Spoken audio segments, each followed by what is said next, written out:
live on the Identico airwaves tonight for another episode of Identico After Dark, our live podcast where we talk about video games, TV, music, movies, and more. And tonight we are definitely talking about all of those and more. And joining me for this grab bag episode is my co-conspirator, Alex the Humanoid. Welcome, brother. What's going on, everybody?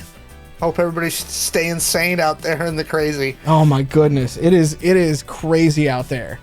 Like we're broadcasting to you live from the Angel City Studios, but holy shit, is it crazy outside of our little area here. So is it just me, or like watching the news lately? Like I keep flashing back to Red Dawn. Yeah, a little bit. A little bit. I'm like, really? Are we doing this again?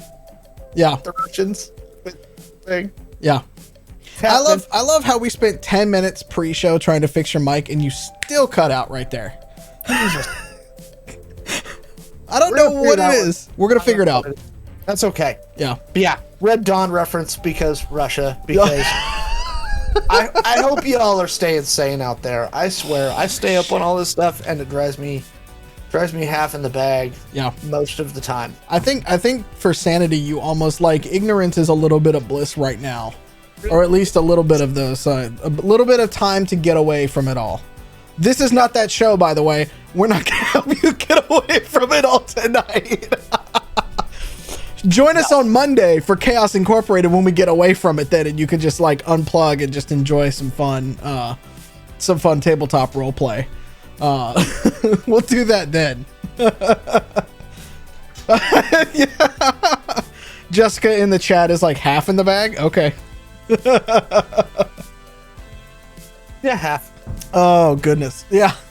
You're still speaking incoherent sentences. You're doing better than Eric Clapton, who believes that everybody who took the shot is hearing subliminal messages. Apparently we were hypnotized. If he's playing Slayer, because that's what's in my head right now, you know. I can bet you if we had the ability to subliminally hypnotize the majority of the American population, are we gonna waste it on something so simple as a vaccine? Just think of all the fun they could have. Yeah, right. Buy Coke. Yeah, exactly. Like, in our Discord, when somebody actually wrote what he said, because I didn't keep up with that part of the news. Oh, when somebody wrote that, I just wrote back, cocaine is a hell of a drug. Because it really, like, he wrote a song about it. Like, that's what happens. Stay off drugs, kids. That's what happens when you're on drugs. Seriously. You go nuts. Yeah. Oh my goodness. I don't even know what we're going to do about Clapton. And then, by the way, 2022, I'm done. Okay. Y'all motherfuckers took Betty White. Uh-huh. Okay. Oh yeah, we haven't talked about this. You got Betty White. Yep. You got Betty White. You got Meatloaf this week. Uh-huh. Okay. I'm not okay. You got Louis Anderson too. Louis Anderson too. Man, okay? Louis. Like and they got Bob Saget. And you got Bob Saget. Okay. I'm sorry, 2022. You are off to a crappy start. Yeah. They also got Sidney Poitier to this time. Yep. Like, sucks, man. Sucks. Are we done? Right. I hope so. We're not even a month in. Jesus. Like come on. We got the Omicrons. We got all this. Yeah. By the way, supposed to? I was told that we can no longer call it it's not Omarion, because Omarion has done nothing wrong in the community. I am told that we must call it the Omarosa, because fuck that bitch. Wow. So there you go. So here's what I want to say to our viewers and anybody who's watching this after the fact. To all of our people out there who, like, I have gotten like 3 messages literally today about people getting COVID. Like, do your best, stay safe, like, wear a mask. Yep. You know, hopefully you're vaccinated and boosted and it's not going to hit you too hard. But we really, come hang out with us for a while. We're going to talk about some fun stuff tonight. Yeah. Like, I mean, we're starting off with the most. We're starting off with the best topic of all. Crypto is crashing. Jesus.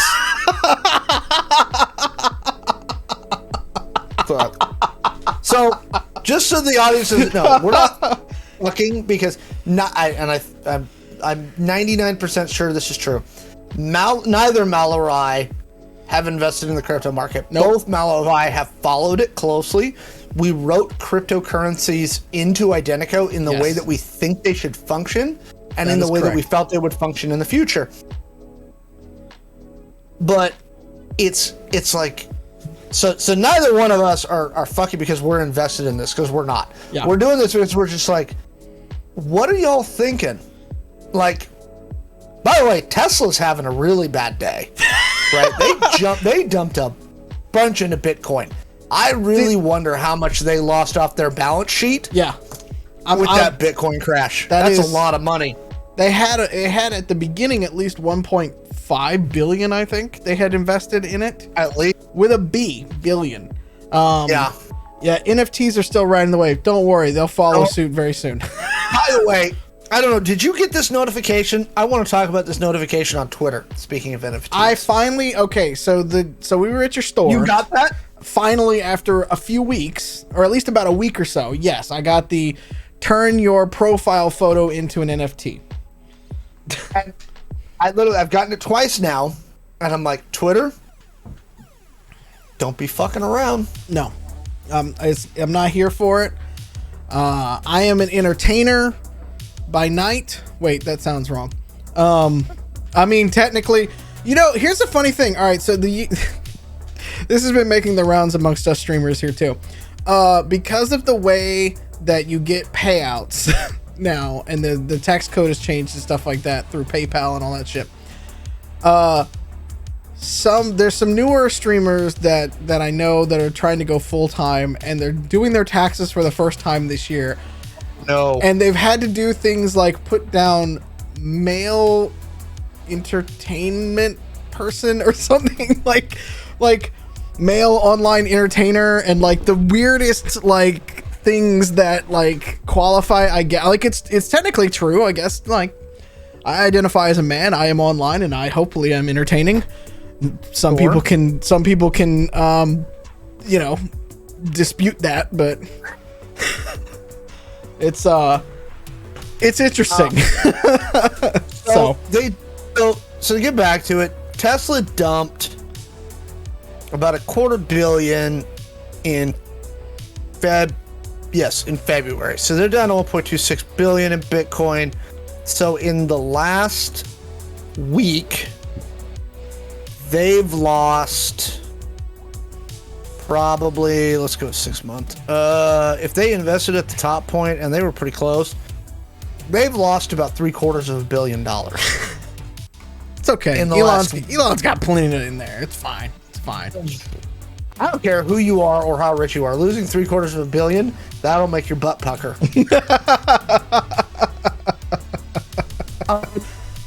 Here's the thing, my lovely audience, our lovely audience. Bitcoin and Ethereum and all these things, it's vapor. Until two things happen. And again, we wrote about this in IDENTECO. One, people have to actually take it. It has to be mass done, right?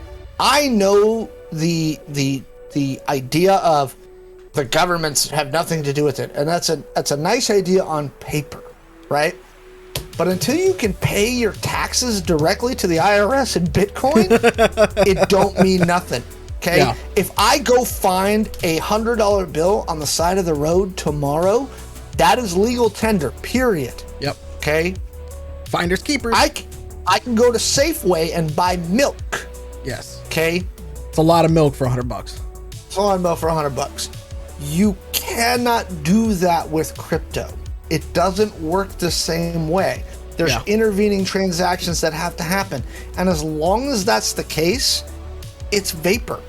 Like, it's vaporware. And so the biggest thing, and I was talking to my spouse before the show, and she was asking, she's like, well, now do we invest in crypto? I was like, fuck no.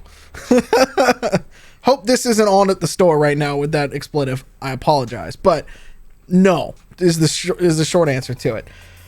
Is it vaporwave? No, vaporwave's actually good music. You're listening in the background if you're watching live.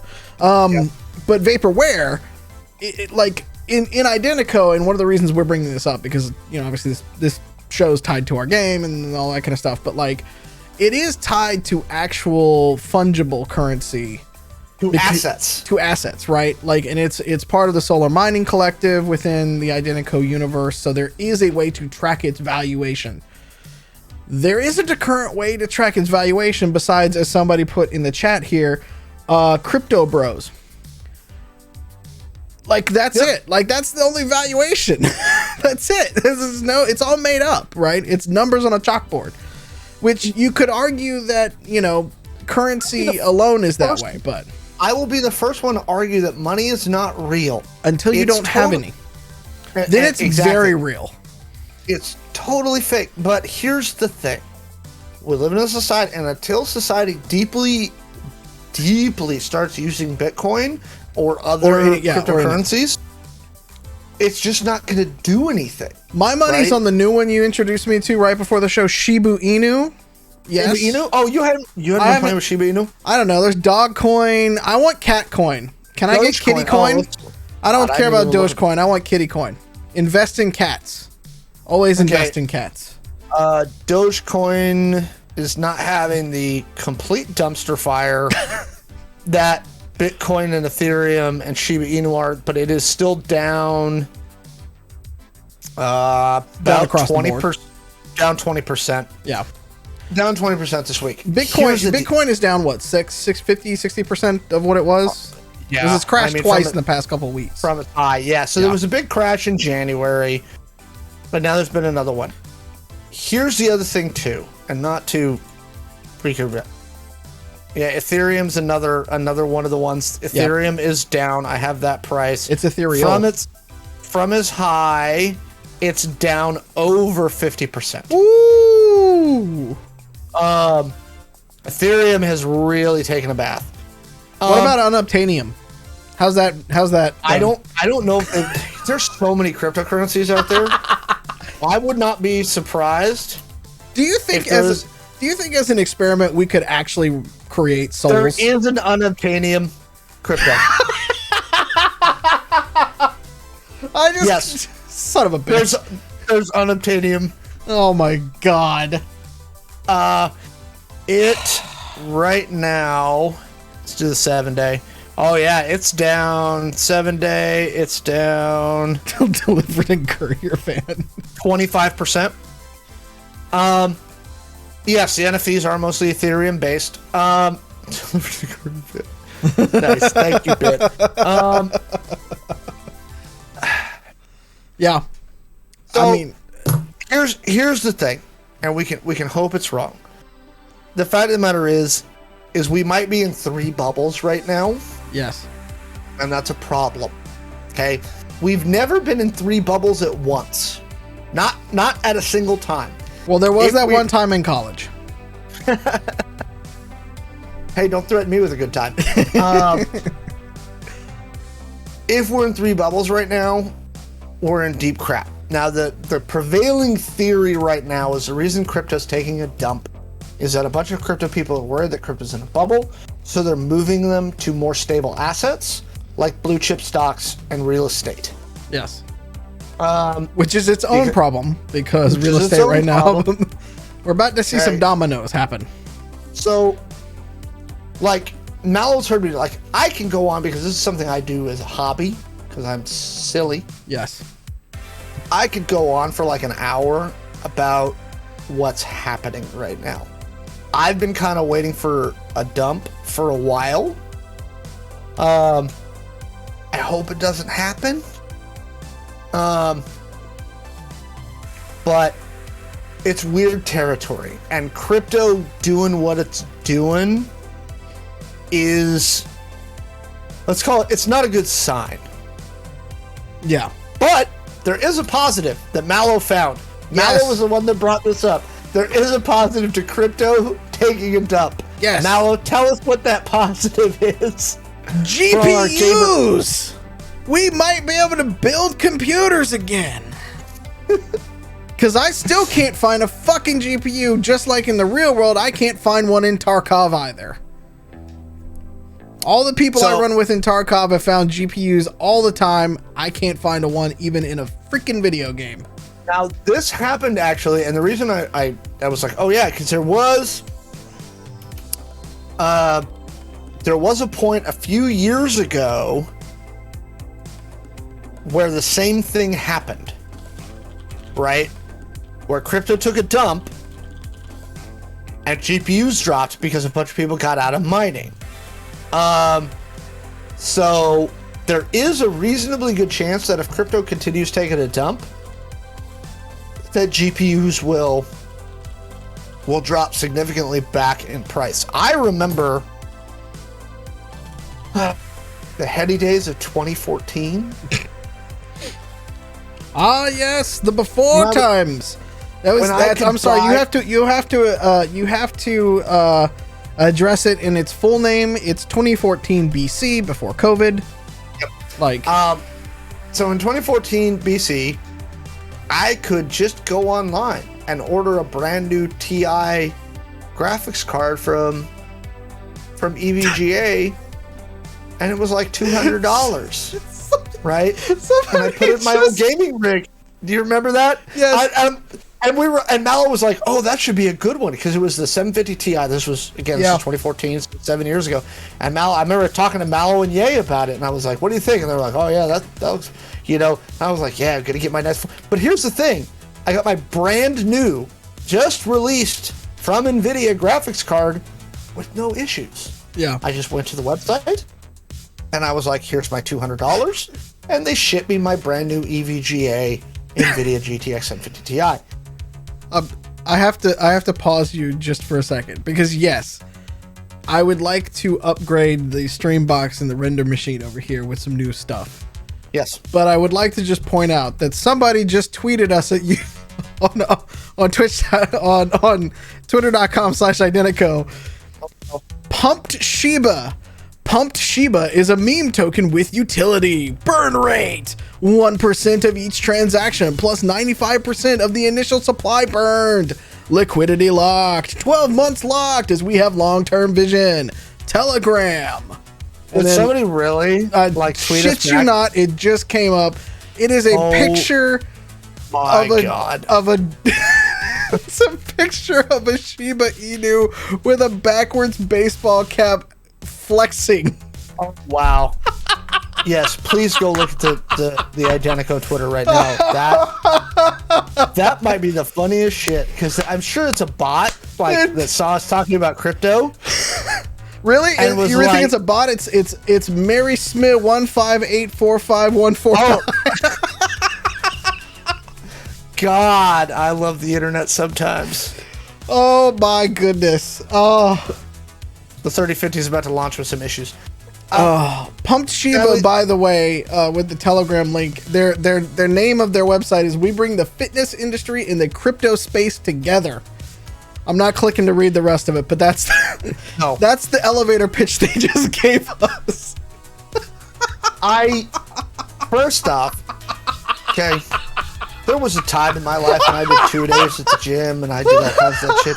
But you want to look at me and Mal and be like, the fitness industry means crypto. I'm sorry. Have you met us? Do you know anything about us? No. You're gonna buy a gym? Fuck off. Jesus. This is why I prefer to do this podcast live, because of things just like that.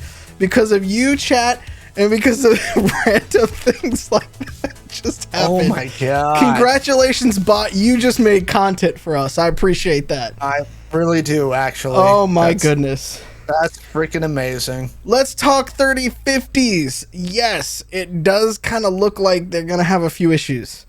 I haven't seen. What's the issues with the 3050? They have... Let me see if I can... Trying to figure out... Chat, help me out here. When we're looking at the I wrote 6050. Duh. 3050 GPUs. So what this came out with, and I saw it earlier today, actually. Bad at mining. It's bad at mining, and it's basically a 1080 kind of thing. So like the 2060s and some of those things. It has less CUDA cores than like the RTX 3060, stuff like that. It's like $250. Yeah. Okay. So let's put it in the right category. If it's actually $250, here's the problem. Those light hash rate algorithms are hacked in about an hour and a half. Right. They're launching it with an LHR. Until they come up with a hardware solution, you're screwed. I'm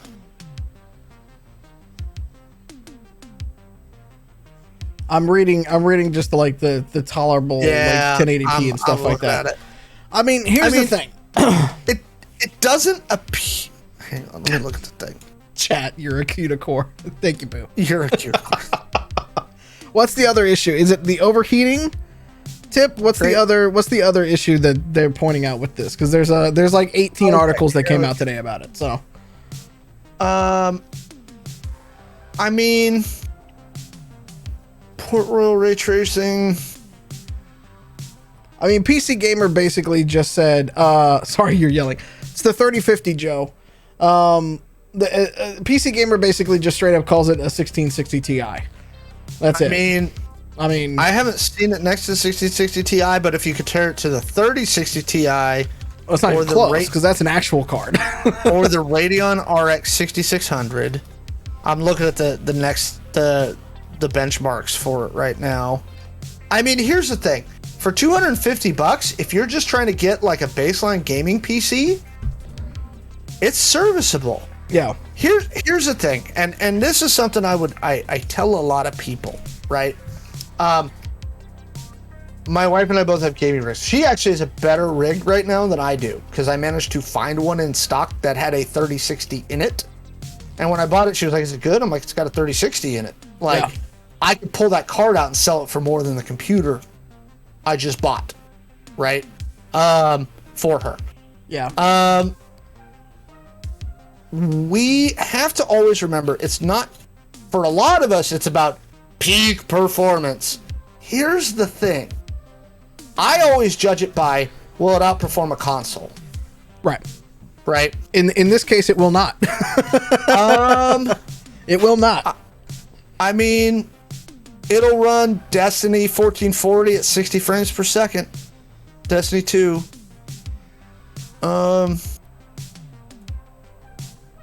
Compared to the 1660.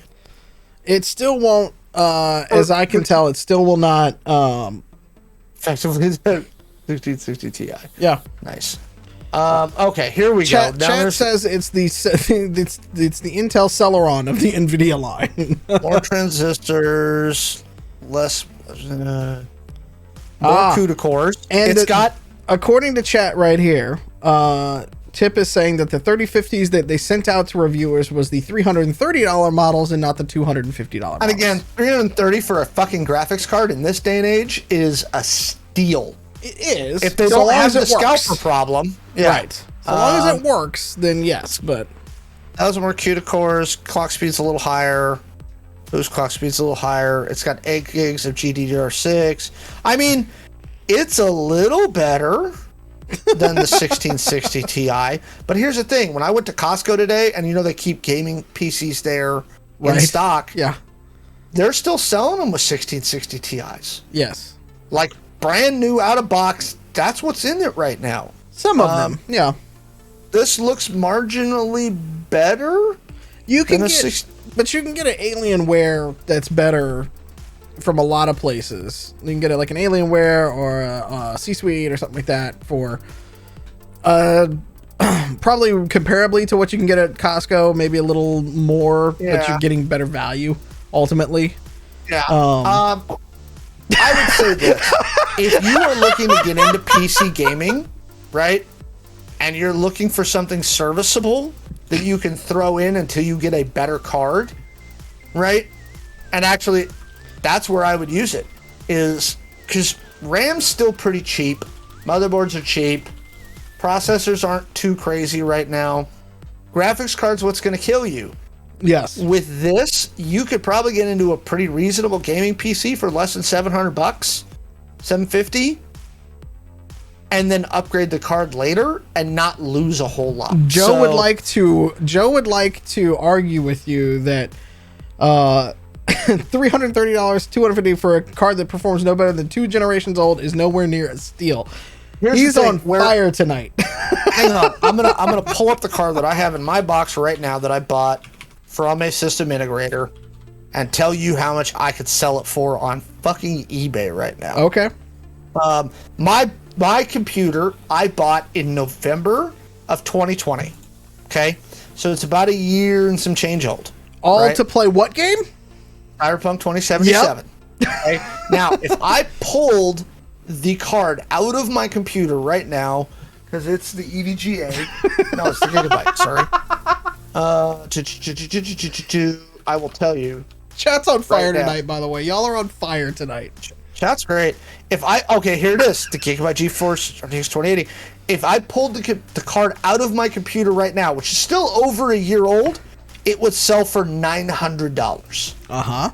I could go sell the 2080, the Gigabyte 2080 that I have in my box for $900 fucking dollars. That roughly translates to like 75,000 rubles in Tarkov, or more at this point. Yeah. So again, if you're looking to get into PC gaming, and it's hard for you to get a decent card right now because it is, this is not a terrible card to throw in there for $250. That's gonna run most things at a reasonable resolution. It's not going to run them at max. I kind of want to actually put this to the test. Like, I know that in our Discord, I just saw a couple of links to a couple of reviewers. I don't like most of the reviewers that people link me in Discord. I want to just try it for myself. So, I'm just straight up. Like, I want to just see like these things and see if it actually works. I'm looking at the tech specs, and it's not terrible. Like, I've seen worse. I've been waiting since 2019. These comments are why Santa doesn't visit you anymore else. You know what, Joe? I'm gonna leave it alone. Just wait till the next time you come see me, Joe. Uh-huh. Okay. I would like to point out, too, somebody mentioned Crypto Bros earlier in the chat. Have you seen the picture in the New York Times from today about El Salvador's, because, El Salvador is trying to change their entire currency to Bitcoin, right? Have you seen the picture of the president of El Salvador? Yes. He's got a fucking backwards baseball cap. He looks like a Silicon Valley tech bro trying to run a country. Like, oh my goodness. Yes. Look, hopefully GPUs will come down. I would like to be able to buy a 30 series card for a reasonable price. Yep. What's the cheapest I can find an RTX 30 series for? Your left arm. All right, if I go shopping right now, $1,800. That looks like it's fake. That's from StockX. I can't get a 3060 for $626. You're full of shit. You are so full of this. 3070 Ti, $1,299. I can get a 3090 for the entire price of my gaming PC on Newegg right now at $3,089. So again, chat, people on YouTube, if you want like an entry level card just to get into PC gaming, will you be able to play like New World and Rainbow Six Siege and most mainline games? Yes, you'll be able to. Actually, and will you be able to play them at like maxed out settings? No. All right. Are you gonna hang on now? According to Newegg right now, I'm on Newegg right now. Can I buy it though? Is the question. I can. You can get a RTX 3060 from Gigabyte for about $895. That's not a bad deal. That's the better deal in my opinion. Save up the extra $500. Here's the thing. Some of our people, some I'm sure some of our watchers. Look, if you can't afford that, because $900 just for the card, it is a lot. It is a lot. It's a lot for people. But that's what most cards were back in the day. Like again, like that's the thing. That was a normal price for a card. 10 years, like you could probably get one for $500 for a reasonable price. I have a 2070, and the only game that's come out I could run at max recently has been a Cyberpunk. Again, with my 2080, I had none of the, aside from, it wasn't the graphical bug. I had no graphical bugs. I had some of the gameplay bugs and occasional, like, T-poses, right? Where I'm like, on a motorcycle. But graphics-wise, like, my Cyberpunk was pretty well maxed out, and aside from the fact that I turned off the weird neon light blur, because that got annoying and stupid. Yeah. And then I turned off one other thing that was, it was the weird grainy effect they would put on shit. Yeah. And that was annoying and stupid. Do you know why? Do you know why they turn on the grain like that in most of these games? I don't. It's so your computer monitor and your computer GPU can only do so many. Like it says, oh, it can do billions of colors. Unfortunately, when it goes to output this, and you'll see it, I could do a Photoshop thing for you, but like if you did a gradient of like dark blue to blue, there's a lot of those steps along that gradient that most GPUs just will never render because of like the bit depth and stuff like that for it. So to make up for the lack of bit depth in most games and most GPUs, because you have to basically like all the way Hemi that thing basically and run it at like 32-bit depth to get all the like beautiful, precise everything. Most people don't design that way. And so they put that grainy effect because it actually takes those steps and then like flattens them and makes them look much more clean and more gradiated than what they actually are. It's a really simple trick, but you know, it makes everything look a little grainy. So is what it is. All right. Since we're talking about hardware, let's bounce over Steam Deck. Oh man. Steam Deck comes out on the 25th. Yep. Mallo's notes in our pre-show notes are, do we even care anymore? And the answer I gave to Mallo in our pre-show meeting, okay, let's see, at VT Pilot's already in there, Ryan, I see you. I both and don't want a Stream Deck. I'm kind of in the same boat. Like, I really want, like when the Steam Box was announced, when the Steam Deck was announced, like these are things where I'm like, dude, if I could take some of my PC games with me, that would be cool. I really, really like the concept, but I really just don't care. I just don't. I am interested to see, speaking of, it's not a new concept. I know that Sega, whatever their one back in the day was there. We got so like some people are excited for it. Some people are like ho hum. Or mad. That's why I have a Switch. Well, and you know what? That's the thing is the Switch is very popular. I hate the Joy-Cons on that thing. They're terrible. But like, I don't know. It's a the Switch has 7 games which are amazing, and a bunch of other stuff that I have no idea what it is. And a lot of things that you would do better to have like a SNES Classic for. Like again, like they've got like 7 games. Like Animal Crossing, Mario Kart, Smash Brothers, Super Mario Brothers, the new Super Mario Brothers movie game, Zelda, Splatoon, Mario Maker. No, well, Splatoon is no good because to play Splatoon you have to play online, and you can't talk to anybody online because they don't have actual VoIP for Switch, which is a huge miss. I tried playing Mario Kart back in the day, which we had to basically turn on our phones to Discord and talk that way if we wanted to talk in real time. And to be critical, all Mario Kart for Switch it's the Wii U version. It's Mario Kart 8 with a slight upgrade. Yes. So it's not that much better than what was on the Wii U. Neither is Mario Maker, but I'm just saying, like, if you want to play Switch, there's Stardew Valley. That's pretty good. It's better with a PC though with a mouse. Yeah, it's not great to play on a. From experience, I can tell you, it's not great to play on a Switch, especially on long haul stuff. Linus Tech Tips has done 5 episodes dedicated to Stream Deck style PCs that go back like 5 years. Yeah, that's fine. I mean, it's a tablet. That's all the Steam Deck is a tablet. I mean, the base one's $399. The next one up is $529 and $649. That's a big price jump. It is. And so the thing about the one that go on the 25th is you already have to have a reservation. So, like, you have to have had that whole thing going on. Is this what's distracting them from Fallout 3? Oh, Steam fired or got rid of their games division like a long time ago. Like, that's, you know, and I think you mean Half-Life, not Fallout. Fallout 3 was amazing. So people tell me I won't play it because of Fallout 4. I just refuse to play Fallout games anymore. Not gonna lie, the biggest thing with the Steam Deck is the software, right? Yeah. Again, I would love to be able to take some of my PC games with me. That would be awesome. There is a bunch of PC games that I would play on the go. Yeah. But somebody brought up the Vita. The Vita. So VT Pilot and a friend of mine named Paul are the only two people that I know that truly, truly loved the PlayStation Vita. Here's the thing.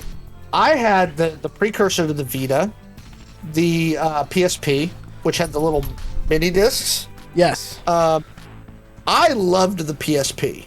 Yeah. I didn't have a Vita because just at the time I just didn't need one. I loved the PlayStation portables. Yeah. There were a lot of really good games on there. Final Fantasy VII Crisis Core. Yes, that was a thing. The remastered Final Fantasy Tactics with the cool new animation. Mm-hmm. Amazing. Yeah, so VT Pilot, honestly, Vita was great, but I used it to play very few actual Vita games. Yeah, unless it was like a Square one or something like that. Yeah, that's... Yeah. Well, and honestly, VT, like, you're hitting exactly the thing of, like, I don't even use the Switch that much. Xenogears, yes, that's another one with it. Like, yeah, you play a lot of the PS1 classics and stuff like that. Like, I don't know, I just think... For PSP Vita, that could have been big. At Earth X-Men, I agree with you completely. Yeah. That's why I think the 3DS was such a successful handheld consoles, because Nintendo supported the crap out of that with both reasonable hardware updates every now and again, and the games for it were amazing. Yep. Well, and again, it got back to the simpler games that they could license and put IP behind. The problem that I tend to have with Steam, period, is they no longer run Steam sales that are worth a damn. They have a lot of competition from Epic, from the Origin store, which is going to be part of Steam, I think, at some point in time. They get a lot of stuff. Because Origin is EA, so they'll go to Windows Live. Well, you can buy them on Windows Live, but you can also buy a lot of that stuff on Origin. Like, I play it through Steam. Yeah, Origins is EA's internal one, so I imagine it'll go away at some point. Probably not. EA's got bloatware. So I think I don't know. It's going to be interesting as the proliferation of these games and systems get out there, of what people are actually going to take advantage of for, like, a Steam Deck. And if, like, I want to have this conversation. I want, what AI of the time to remind me that we should have this conversation on 1/26/2023, and let's see if the Steam Deck is still around, because their other pieces of gear haven't been. The Steam Box. The Steam Box. What I've heard of their 3D, they're like VR headsets and stuff like that are good, if not overpriced compared to others. Like, whereas like we're talking about in chat, like PlayStation system is much cheaper, it's easier to go, and it's already supported by the console. And there's a bunch of them out there in the world. Like, I don't think anybody's buying EA right now. Yeah, that's me, Tip. So many of these giant mega corporations, I'm getting them all confused. Microsoft's buying Activision. So yes. Battle.net will get folded into Windows. Good. Battle.net was terrible. Battle.net was terrible. I mean, it's been okay now, but it was terrible. Yeah. Sean and I did a couple of StarCraft 2 streams. Yes, that we were did. Pretty fun. Yep.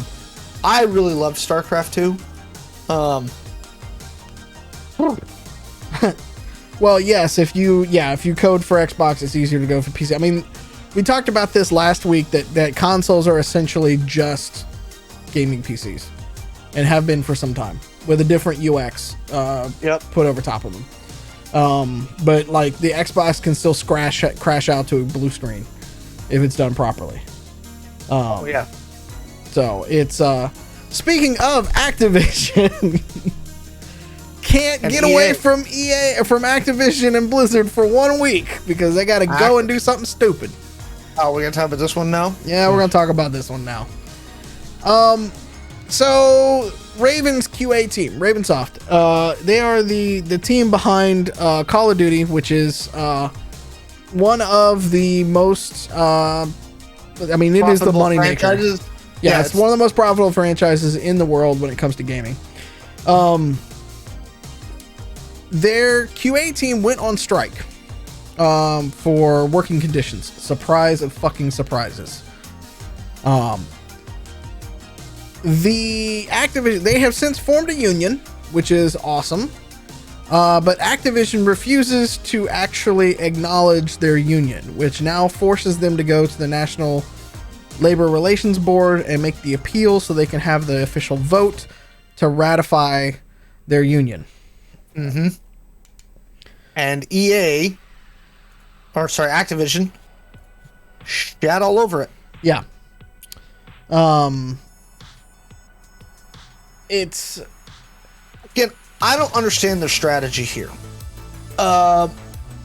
Why, at this point, you've announced the sale to Microsoft, right? Why fire a bunch of people? Why reorganize your entire QA company? Yeah. For one of your most valuable franchises. Yeah. When all of this stuff's going to have to get relitigated and redone when Microsoft takes you. Yeah. And the interesting thing that I find here is the QA teams, I find it curious because from a purely creative managerial perspective, which I have managed very large creative teams around the world. At an academic level, I 100% agree. Embed the QA team with the team that they are then sending back QA to, because you smaller teams that work closer together actually put out better work because they actually feel accountable to one another. They learn what's going on. You get a shorthand working in the creative studio together, and it's much easier when you're working on filing bugs and stuff like that. You can actually help them, rather than it go off to some mysterious QA department. That team's right there. Academically, I understand the move. But boy, howdy do I scratch my head at the timing. Because it does not make sense at all. It also doesn't seem to make sense for me that why embedding them under different managers would do anything to a union. You have writers that work all over the place in Hollywood. They're still part of the writers union. Doesn't matter where they locate, who they work with, and who they roll up to. They're all still part of the union. Do I get a cookie? What makes this an After Dark? Are the runners lurking around? Yes. So it's just interesting that they're kind of doing this. I don't know if they're trying to self-sabotage a little bit here before they get to Microsoft, but I got a sneaking suspicion that most management that are making decisions like this are just going to get sacked the minute that Phil Spencer takes over. Because I just don't see this kind of stuff happening. I also don't see the union being recognized by Microsoft because that's just not a play that they do. So I'm not going to blow smoke up Microsoft's behind either. Because I don't believe that they're going to be recognizing anything like that. And here's the thing. Everybody knows that QA is the crapped upon division of the video game development industry. QA is. Yes. They are the last line of defense, quite literally. And they get crap pay comparatively. They get crapped on. It's a hard job. It's not easy. Not everybody can be a QA tester, right? It's not oh, I play the game until it breaks, and then I'm like, hey, it broke, man. There's a lot that goes into it for those people. How true are the rumors that Bobby's going to step down after the deal closes? That's our guess. Our guess is Phil Spencer is going to just put it this way. I don't think you will see the name Activision on anything after the first 12 months that it's with Microsoft. Yeah. I think that brand itself will be dissolved. They will keep the Blizzard brand for that development team who they keep working on the Blizzard IPs. But I think Activision itself, the Activision brand will be gone. You will see Microsoft Call of Duty. No, I think you'll see. I think you'll still see Activision is still the moneymaker of the brands. Blizzard is more well known, which is interesting too. That Blizzard is working on a new survival game that got either leaked/announced with no title. Very un-Blizzard like this week. But I do want to kind of go back to the timing of this thing. It's interesting because the national, like the NLRB actually does have laws against promising benefits to employees to discourage union support and transferring, laying off, terminating, assigning employees to make it more difficult to do tasks, otherwise punishing employees for trying to unionize. That is 100% against the law. This is why I don't understand the strategy. Yeah. Like you don't want to bring down an NLRB lawsuit when you're in the middle of the buyout from Microsoft. And you're still, by the way, being investigated. And you're still being investigated by the SEC. Anyway, so like, if there was any other evidence that Bobby Kotick is an idiot, like, it's today. Like, leave it the hell alone. Yeah. Like, just sit back and hang out. I agree. I agree with two things that chat just said. Well, actually, three things. Actually, four things now. I'm looking back up. VT was saying, I can't imagine Microsoft wanting to pay him that much. Deal with the PR nightmare of him staying. 100%. We said it last week on the show that they are basically paying to make him go away and never come back. He needs a smaller parachute. Abso-fucking-lutely. He does not need that much to go away. He's already been overpaid for what he does. Get him out. Yeah, we covered that last week. Yep. Blizzard is the valuable brand name. Absolutely. Their IPs alone and the Blizzard name is actually more recognizable than Activision because of, and I was watching a video last night from Pestily about all the cheating that goes on in like Tarkov and Call of Duty and all that kind of stuff. He made some really good points that I actually kind of want to, I don't think we could get him on the show. Maybe we could. I don't know. But I'd love to actually talk to him about the cheating in video games because I love his perspective in there about it. But yeah. On that note, on that brand note, this very much reminds me of when Hasbro bought Wizards of the Coast, right? Magic is the valuable brand name, right? Yeah. That's why Hasbro bought Wizards. Yep. They got Dungeons and Dragons as part of the deal, right? Yes. They've done very well for Dungeons and Dragons, by the way. Yes. Microsoft wants Blizzard. They want the Call of Duty store. They want the Call of Duty stuff. They don't give a shit about the Activision brand, though. That brand will get quietly shuffled off into the like Wikipedia pages of gaming history. It's the thing that Neon Robot said. They'll drop Activision for a new brand variant. And I think the variant, as somebody who's created and launched some brands around the world, I think that's going to be the key piece because you're going to see the changes. And we've seen the org chart and we've seen that thing where like, you know, Blizzard Activision is going to report directly to Phil Spencer. The whole team is going to get shuffled around. He's going to be made a CEO out of this whole thing. And it's interesting to see where because Activision itself is going to get shaken up a bit, even more than probably what they're alluding to in the sale. And I do think that you're going to get I don't know if you're going to ever put Microsoft. You might put Xbox Call of Duty or Xbox Activision Call of Duty. But Microsoft next to a game where there's zombies and people getting shot in the face all the time, that's not going to happen. It'll be the Xbox brand. You're right. but I would be very interested to see how that kind of works. And the fact that they actually had to come out this past week and say that, oh no, Call of Duty will be continuing on PlayStation and stuff like that in the future. I'm like, no shit. For like 2 more years. There's no way you would turn off that cash cow. Until the next gen comes out. Yeah, absolutely. Yeah. Didn't they say the next 3 CODs are contractually obligated to multi-system? That's probably not far from the truth. I haven't seen that confirmed, but that wouldn't shock me that the next 3 Call of Duties are obligated to go multi-system. It could be, but I wouldn't know. I wouldn't say why you wouldn't. Xbox is still trying to recover from last gen. They still have not recovered. Right? No, I would say they're pretty much recovered. Trust me. Well, they're I'm making saying, plenty as a division. They are making plenty of money. Plenty of money, but they're not. They're still. I don't think I've seen the full sales comparisons yet. Hang on, I'm gonna look. Again, don't measure console sales. It doesn't matter in Microsoft's mind. I know. Their brand play is not consoles. No. Their brand play is on the software side. That's why I said I personally am still under the impression that eventually the Xbox as a concept will go away.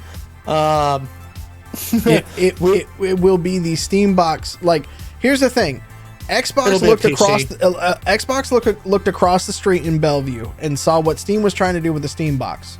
And now they've gone and revamped their store, and I know, and I have seen what a little bit of the back end of Xbox looks like in terms of their marketing and store teams.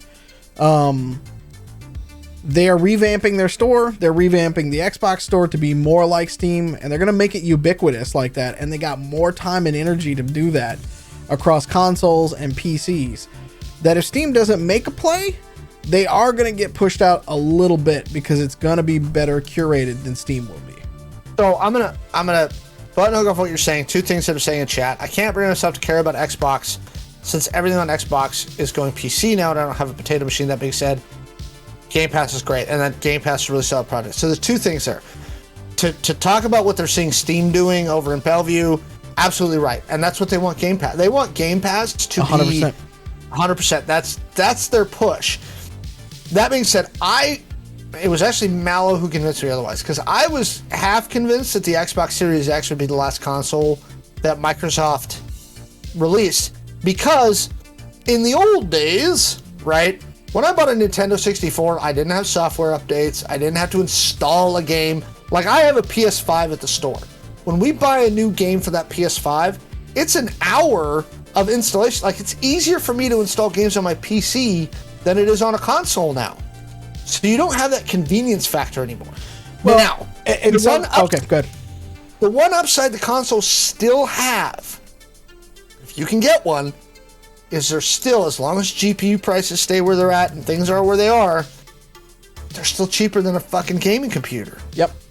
You know, and for some people, first off the price, and it's still slightly easier. We're talking minuscule because all the installation has to happen on consoles now. Still slightly easier to buy a console, plug it into your TV, and play than it is to have a gaming PC. It is still 100% easier to buy and plug in a gaming PC console and run that. The UIs will improve. Windows is terrible as an operating system. And he's BT Pod's saying Windows 11 is a dumpster fire. We were forced into the Windows 11 upgrade at the store, and it is an absolute dumpster fire. I said this on a podcast we did probably 4 months ago. Do not ever upgrade to the new version of Windows for the first 9 to 10 years months of its release. No, first 9 to 10 years. You don't ever want to update. Okay. 10 is fine. 11, the UI is just crap. Yep. Why Windows? I'm telling you, the minute that OBS is better supported on Macs, I will jettison these 2 crappy ass Windows machines out the window. I will be back on the superior platform. I am so tired of give me Unix all day, man. Yep. Neon Robot, to answer your question, yes, never. The answer is never. We will never have Identico NFTs. So I will tell you, Identico NFTs when? Please say never. Never. We're not going to do it. Okay. I'm sorry I missed the crypto part of the conversation. That was our first block. We're done. We're not even. We would never do that. It's our resident IT. Go ahead. Quite ME bad. I'm reading chat now. It's not quite ME bad. Oh wow. That says a lot, because the person that is saying that in here is an IT professional. Also, just put our new emote, by the way, the chaos cake, in there for it. So. Oh yeah, no, Neon Robot, you missed us. We crapped all over crypto. It's vaporware. It's absolute shit. We will never do NFTs. We wrote crypto the way we did in Identico because we were like, this is dumb. I will say this: if crypto could get to more like what we wrote in Identico, and then I would invest, because I could see some actual return on investment there. But as it sits currently, we'll be diplomatic about it. As it sits currently, no, I won't. All of this gaming talk takes me to my favorite subject in the world to talk about, and that's Star Wars, because we get announced not one, not two, but 3 new Star Wars games have been announced. From Respawn. Yeah. So 2 things. All right, 2 things. First off, Respawn, I get it. I'm never gonna get Titanfall 3, and so I'm here True. to like, pour one out for the Titanfall franchise. All I got is water, so we're gonna pour one out for the homies. Okay. I loved Titanfall. I loved Titanfall 2 even more. Apex Legends is fine, and it takes place in the Titanfall universe, and I'm glad they're continuing the IP. But god dang it, did I want Titanfall 3? I absolutely did. I think here's the thing, though. I think you could still. How do I put this out there? If they gave me a non-BR version of Apex Legends, if they gave me just team deathmatch in that game, yes, yeah, would I play that game all day long? Halo wouldn't even be installed on my computer anymore. Like, man, because I love the movement in Apex. I love everything that they've basically taken the fun of Titanfall and then made it better. Now, give me Titanfall BR. And I'm on board. I'm on board all day long. So, Neon Robot. What about Apex Legends but Star Wars? So that's what I thought. So that's what Battlefront is. So hang on. So Respawn and EA did Jedi Fallen Order. Yes. Right? Which I played and beat. That's what I thought maybe we were getting. Oh, we are getting a sequel to it. When we did Fallen Order. I thought maybe we were going to get, I was like, okay, with the way that parkour works and the weird wall running and stuff they do in Titanfall, I figured that's what we might get for Fallen Order. That was not what it was. It's a new Respawn game, a new Fallen Order, or is it a brand new IP? One is a new Fallen Order. They're doing Fallen Order Part 2. And then there's 2 more that we don't know what they are. So, one they've said is a first-person shooter. Yes. And the other is a strategy title being developed by some former XCOM people. Yep. From the Firaxis games. From the former... Yeah. It's a different, but it's a new team called Bit Reactor. So here's what I'll say. Fallen Order was not the best game I've ever played, but it was far from the worst. Mm-hmm. It was a perfectly fine, serviceable Star Wars title that I played start to finish. It was good, not great. It had some great gameplay stuff. If you like hard combat, like Demon Souls-esque, like screw you, put it on Jedi Knight and have a good time, because it's hard. Yes. I ended up dialing it back to Jedi Apprentice because I wanted to see the story, and I got stuck on Dathomir. That being said, it's pretty on rails. I've heard it's been pretty on rails. Which, I mean, kind of Dark Souls is too. When you think about they do it, it's kind of on rails. It's pretty on rails. It feels explorative for some parts, but it's really not. You can tell once you look at the map that you're playing levels. And the story is interesting. The ending sequence is fun. It's canon. It's an interesting add-on to the Star Wars mythos. It was fine. Was it the best? No. In fact, I think the best Star Wars game that's come out since Disney took it was Squadrons. Squadron was amazing. I would like to speculate here, and then I'm going to get to chat because chat's making some really good. Chat's making some really good comics over here. Yeah, I'm going to say specifically on Star Wars XCOM. Yeah. I'm going to speculate because remember that Boba Fett game we were supposed to get like 5 years ago? Yeah, the 1313 or whatever. 1313. Yep. All ideas are available at this point. Like, why wouldn't we just get that game and add back to it? So, my dream, especially since they said one of these is a first person. Yep. Right? Is I would love to see a new version of Dark Forces. Okay. I would love to go back, recanonize Kyle Katarn, and let's do a new Dark Forces because I think that would be a blast. 1313 was a third person. It was supposed to be a third person shooter. It was supposed to be a third person shooter. Yes. I would take that too. If they want to do a Boba Fett first person shooter, screw it. Yeah. I don't know if I mean, I would kind of do it. I think Dark Forces and Dark Forces 2 were really, really well done games. And I guess if you're trying to bring back IP, that's a really great one to start with for a first person shooter. And then you could, in theory, do the BR multiplayer type stuff and make it a live service and all that crap if you want to. Yeah. Without the Hero Jedi. Yeah. Okay. All right. So to that, because we already have Battlefront 2 and all that kind of stuff, but which was, it got better, but it got better. It got better. The story in Battlefront 2 was a lot of fun. I'm talking about the latest Battlefront, though. The new Battlefront that was basically made by EA. Yes. So that was crap. It was the same crap that they shit out for Battlefield 2042. The story was fun. The DLC, the way it tied into Episode 8, was interesting. It was rote, and you saw where it was going the minute it started. Yeah. But it was fun. Inferno Squad, yes. That was the stuff with Inferno Squad. I do. The thing that would be interesting is a new Jedi Knight game, which is coming. Isn't it? Are we getting a new Jedi Knight game? No. We're getting the remaster. No, well, we're getting KOTOR remastered. And then we're getting one from Quantic Dream, which is very vague, and we don't know what it is. To be fair, everything that's not going to be a video game. That's going to be a movie. That suffers from the same shit that Kojima does. So now here's the thing: Quantic Dream has said no. This one's going to be much more action than what our previous. I believe that when I see it. And I'm kind of with you. For what it's worth, I really enjoyed Detroit Beyond Human.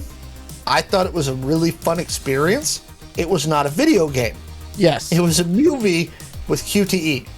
And branching story paths. Right. Yes, Neon Robot. That is the Heavy Rain people. They made Heavy Rain. They made Detroit Beyond Human. If you go look up their stuff, they released the trailer for their Star Wars game at the Game Awards. This was also the first indication that we knew for sure that EA no longer had an exclusive license on Star Wars. Thank God. So here's a list of. Before we get to chat, because chat's got an interesting talk about the XCOM stuff, because there's. Is that Eclipse? Yes, that's Star Wars Eclipse is being made by Quantic Dream, and it looks beautiful. But a lot of Quantic Dream stuff looks beautiful. So we get Detroit Beyond Human looked great. Awesome. Respawn has got the FPS. We also get Lego Star Wars, the Skywalker Saga, which Lego Star Wars games are awesome. They're fun. Yeah, they're always fun. Then we get the Knights of the Old Republic remake, so we get to see that's the one with Darth Rivian, right? Revan. Revan. That's right. Retelling Revan's story. Ubisoft in this, by the way, still has a Star Wars game coming. And that one is interesting. An open world Star Wars game. Open world Star Wars game. So I'm I am very interested to see that happen. But then also flying under the radar is Star Wars Hunters. You play as like Stormtrooper, Jedi, Wookiee. It's a mobile devices and Nintendo Switch exclusive. It's an arena action game for whatever that's going to mean.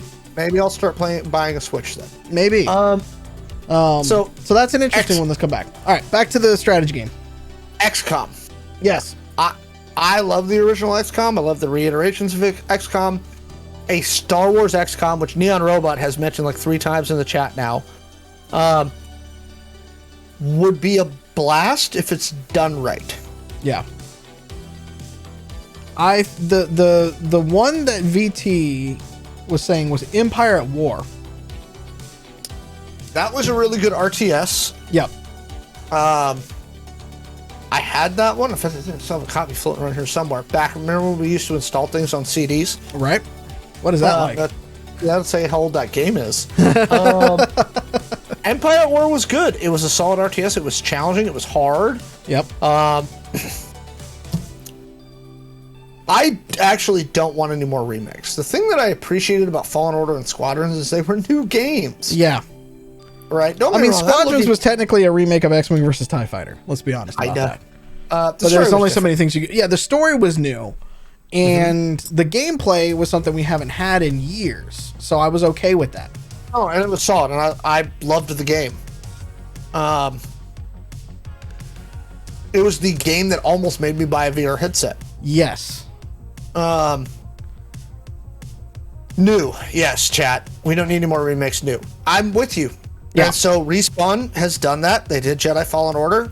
So let's give them Fallen Order 2. They're making another 2 games after that, with including the XCOM version. Ubisoft's open world Star Wars game. Ubisoft, and I'm generally a fan of their games, and Mallo will tell you this. I'm very nervous. So chat, tell me, what thing are we going to have to climb to unlock the map in the Star Wars open world quote unquote game? That's going to happen. Yeah. So let's be real about that. you're going to climb something. Yep. Or have to go to various locations on the map. Moisture towers. Very nice, chat. Thank you for that. Yes, very good. Slime the Death Star. I don't know. I don't know what they're gonna do, but it will be something because it's Ubisoft. Yep. Really,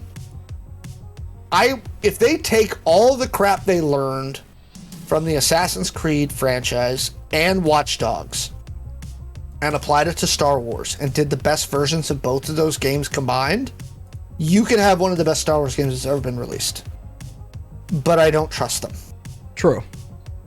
I don't either. Because they have this tendency of starting franchises with what is essentially an overglorified tech demo. Yes. Assassin's Creed, the original, overglorified tech demo. Pretty good, but overglorified tech demo. Assassin's Creed 2 and the entire Ezio trilogy. Fantastic storyline. Amazing. Watch Dogs 1, overglorified tech demo. Watch Dogs 2, awesome. I would agree with that. Okay, now let's go back to Assassin's Creed. Assassin's Creed 3, after they did their great, kind of crap. It was right? It at least had a story that I could follow, unlike the one I couldn't even play Watch the one in France. 3, yeah, and we're not even to the France one yet. Watch Dogs 3, absolute crap. Yeah. And I'm a fan of the Watch Dogs franchise. Still shit. Yep. Ubisoft is so hit or miss. Here's the thing.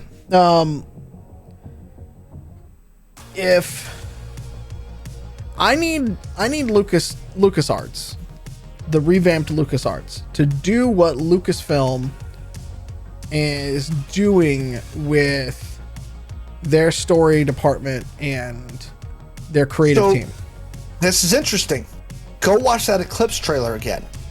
It says Lucasfilm Games. So I'm wondering how much the Canon folks under Pablo Hidalgo are watching these stories very carefully. I don't know it's so much as they are watching these stories, but dictating what the stories have to be. And if that is the case, Quantic Dream is a good publisher to try to do that with.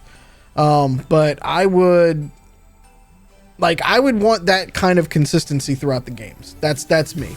That's me speaking as a creative director himself, trying to do IP. If they can do that, then we got some money makers here. If they can't, and they just let all these studios run wild with the IP, then we might have a glorified tech demo out of Ubisoft and an okay story out of Quantic, and then maybe some fun coming out of Respawn, because they do have a good, Respawn's got a good track record with making games. They really do. Respawn, I'm trying to think of if they've put out anything crappy. Let's look up their history. Titanfall 1 was good. Titanfall 2 was better. Apex Legends is solid. Again, not my style, but it's a well-built game. Jedi Fallen Order was fine. They did Medal of Honor. That was terrible. Chat, you have a Bethesda-related question. Go nuts. Oh, yeah, go nuts. Go nuts with Bethesda. But it isn't Star Wars. That's fine. We're actually, I think, hang on, let me check with Mallo. I got one more Star Wars thing that we can talk about before we get done, but that's... Yeah. So, we're still on gaming. Yeah, we're still there. Go ahead. Yeah, you're right. Respawn only has a couple of games under their belt. Do y'all know what Starfield is, right? Yes, I am familiar with Starfield. I am cautiously optimistic. Yeah. But what's your question? Supposed to come out this year. I believe so. The release date is scheduled for November 11th, 2022. But anything, put it this way, unless the release date's in the next month, I don't believe it anymore. Are you worried that they haven't shown anything about it yet? Again, no, because E3 is so E3 and PAX were both shit. E3, PAX, Gamescom are all still to come, and Xbox running the show now for Bethesda is much more cautious about what they let Bethesda talk about ahead of time, because Microsoft has been forcing Bethesda to actually meet deadlines. You notice Elder Scrolls Online has been pumping out content. It's not great content, at least not for me, but they've been hitting the mark in terms of, and those people who like Elder Scrolls Online like Elder Scrolls Online. They're not going to let Todd oversell the game. No, they're going to let Todd oversell a little bit, but they'll rein him in a little bit. I think Bethesda is also doing Indiana Jones. Yes. And again, Naughty Dog should have did that, but they already have their Indiana Jones Neon Robot. I guess my answer would be, again, I'm cautiously optimistic. I don't believe release dates until we're less than 2 months out. Okay. I don't believe release dates till the review copies go out. Yeah. That's kind of what it is for me. I don't buy it because I can see them coming out and being like, we're going to let this cook for another 3 months. And again, so the 2021 E3s and PAXs were shit. There was nothing there, blah, blah, blah, blah. I think a lot of these companies are waiting to see if Omicron kind of dies as fast as it did in South Africa and the UK, so they can resume a con schedule in the late summer and early fall, which I think they would all love to do. Yeah. I'm sure if I was in the room, I'm sure that's what we would be hearing. And so I think if Omicron comes down before late summer, early fall, I think you're going to see a huge E3. And I think you're going to see a lot of cool stuff announced. I don't think you're going to see a huge E3 because so many people had already pulled out of it. I mean, it's basically the Xbox Game Expo now. PlayStation were no longer doing. Nope, Sony was having their own even before Omicron. That's why we now have the Nintendo Playhouse or whatever, Treehouse, whatever they call it. And so, nobody was doing, and the Bethesda's no longer its own company. So now, you got the best thing about E3 and for the past 5 years has been Devolver Digital's crazy, almost jackass level of stunts they pull at E3. That's been the best part of E3. I always actually enjoy CD Projekt Reds when they're there. They always put on a good show. Regardless of their games are terrible. Cyber 2077 wasn't terrible. They needed to let it cook for another 6 months, and they should have told the previous gen consoles that we just can't release it. Yeah. I just want an enjoyable Bethesda game. So I think that Fallout 4 was fine. I loved Fallout 4. I spent a lot of time in Fallout 4. My understanding now is Fallout 76 is playable and pretty good. Again, I think it was Bethesda released it too early. But my understanding is with the amount of content there, you're not walking through with only players there. There's NPCs there now. There's a lot of shit. So it feels like a Fallout game. I have so many comments. We'll have to do an entire Fallout stream for me to just 76 spew is the hate playable for that game. But good, but less bugs. So Fallout 4 was fine. I mean, here's the thing. Any Bethesda game, I expect some level of silly bugginess. It's just it's not even the bugginess that I got with. I beat the game twice, actually. 4? Yeah. Oh, yeah. So Fallout 4 is fine. Starfield, it's a new IP. Again, I'm cautiously optimistic. I'm cautiously optimistic that it's not going to be No Man's Sky 2 with prettier graphics. And the worst that's part what is I'm worried about. No Man's Sky now is what No Man's Sky was supposed to be at launch, and I bought No Man's Sky at launch, and I'm upset that it's now finally the thing that it was supposed to be when I don't have time to play it. Yeah. All right. I'm not going to talk about Book of Boba Fett tonight. We can talk off stream because this episode was very interesting. Yes. But I don't want to spoil it for people because I know folks in the chat haven't had a chance to see it. So, you know what? In a couple of weeks, we'll do a Book of Boba Fett recap. How's that? Because there's some interesting stuff. Maybe we'll get Michael and Joe. I think we should get Michael and Joe back in here. We'll do a Book of Boba Fett recap in a couple of weeks and prepare for Moon Knight coming up, which is going to be real interesting. So I don't know about you, but I am super hyped for Moon Knight. Yes. Moon Knight was one of my favorite comic books growing up. I've always loved his costume, impractical as it is, right? Oscar Isaac is an amazing casting piece for this. I'm super hyped for Moon Knight. Have we seen the newest Spider-Man? Dude, you got to catch up on these streams, Neon Robot. Yeah, man, we did a whole stream. Week and you know what? Spider-Man. So I just put the YouTube link in the go sub for us. Go sub and we'll talk all about it. We haven't done an Eternals one yet. I don't know if we're gonna do an Eternals one. We kind of touched on it. But we got a lot more coming up here soon. What we haven't talked about, and I want to talk about this maybe next week, is there's a DC show. And this is where you and I can gush for a little bit, because I don't like the DC universe that much. I hate it. You do. You specifically like the Arrowverse. The movies can go off into the stratosphere for all I care. It depends. There's a new show on the CW called Naomi. Mm-hmm. And if you've read the comic, it's a fantastic, very short run comic series, but actually because of this TV show, it's getting another run. Mm-hmm. I want to talk about that. Maybe we'll talk about it next week as we've gotten about 4 or 5 episodes into the series. And there's a lot of other things that are going on in the DC universe, specifically on the CW and in HBO, that is, I think, to be a lot more as interesting or more interesting than I think Marvel is at the moment. So stay tuned for that. We're probably going to talk about that next week, unless news goes crazy haywire between here and there. We'll see what happens about that.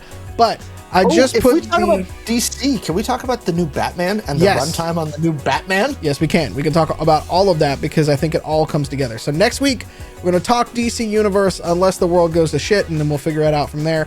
In the chat is our YouTube channel. Look, we need 100 subs on that channel so we can just get youtube.com/Identico. Right now, if you're listening to this in podcast form, you have to go to youtube.com/whatever is a long line of things, and you have to search Identico, IDENTECO. Help us. Go search Identico on YouTube, hit the sub, and ring the little notification button so you know when we upload new episodes. We've been uploading, we have so much content up there and much more planned throughout the rest of the year.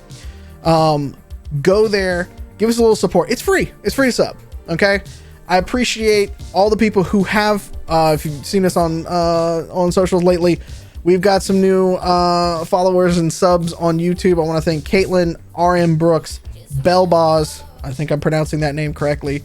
I want to thank Neon Robot for resubscribing tonight. VT Pilot, Grandpa Joe for resubscribing. I want to thank Lila, Shay Rinky, Germinator, Viking Bear, Remy, all of these folks for coming in, for following, for subbing. I want to thank Tip for cheering, Strag, BitPlayer for giving out gifted subs. Thank you so much. All of this stuff goes quite literally to support the shows every week. Like, y'all have made it to a point now where we are actually able to continue creating content, right? Yes. And that we are actually making this into a thing. And it's because of you all that we're able to do this. So it took a long time, and we appreciate it. Yes. So much, because we finally are like, we've crested the hill a little bit. Yeah. And everybody keeps coming back, and we keep finding new folks every week. So yep. Subbing, sharing it on socials when we put new stuff out there. If you have social media, give it a share, give it a retweet, doing that. Because what it is that we got to beat the algorithms. We got to get it out there, because what we're finding is that more and more people who find out about the game when we play it, as I will find out again tomorrow night. We've had 2 weeks straight in a row where we've had way more people than table space at Alex's store.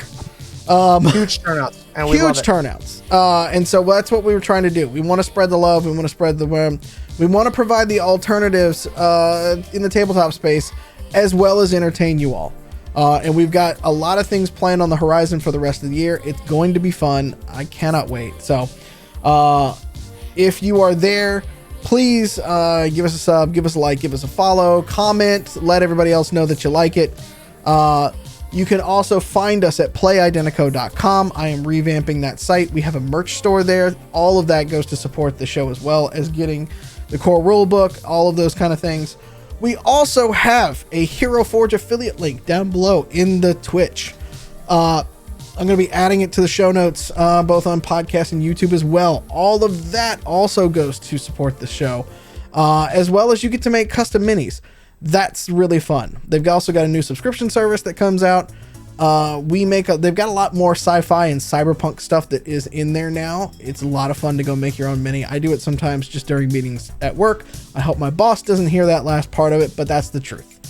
Great place to make Identico minis. It is a great place to make Identico minis. So, Alex, tell them about Gamers Heaven.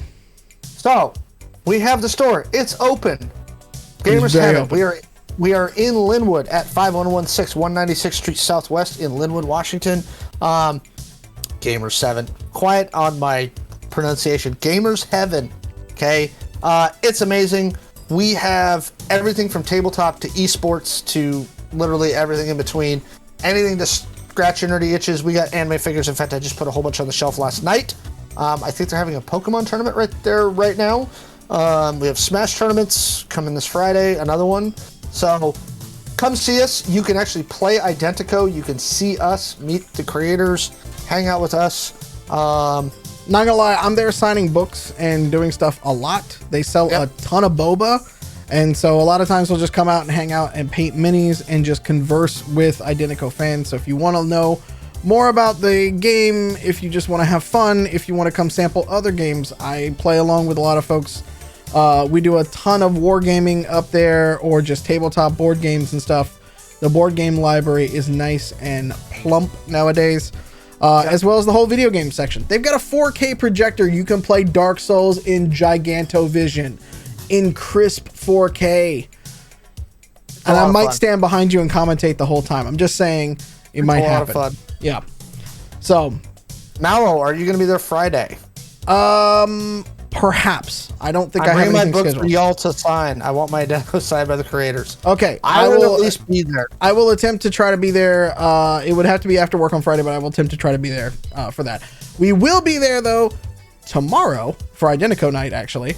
So if you are in the area and you're hearing this on our YouTube or on the VOD for Twitch, come out, come play. It's a living world that connects off the work that we did in Angel City Stories, as well as runs parallel to the work in Chaos Incorporated. And we might just have a couple other things that are coming up that it's going to run in parallel with, that we'll have some fun coming up on this channel soon. Just wait. Yep.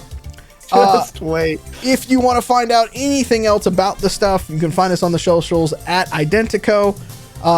Until then, be safe out there. If you haven't been able to get vaccinated and boosted, please go do. It might actually just save your life.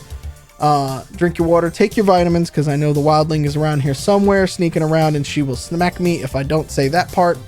Yep.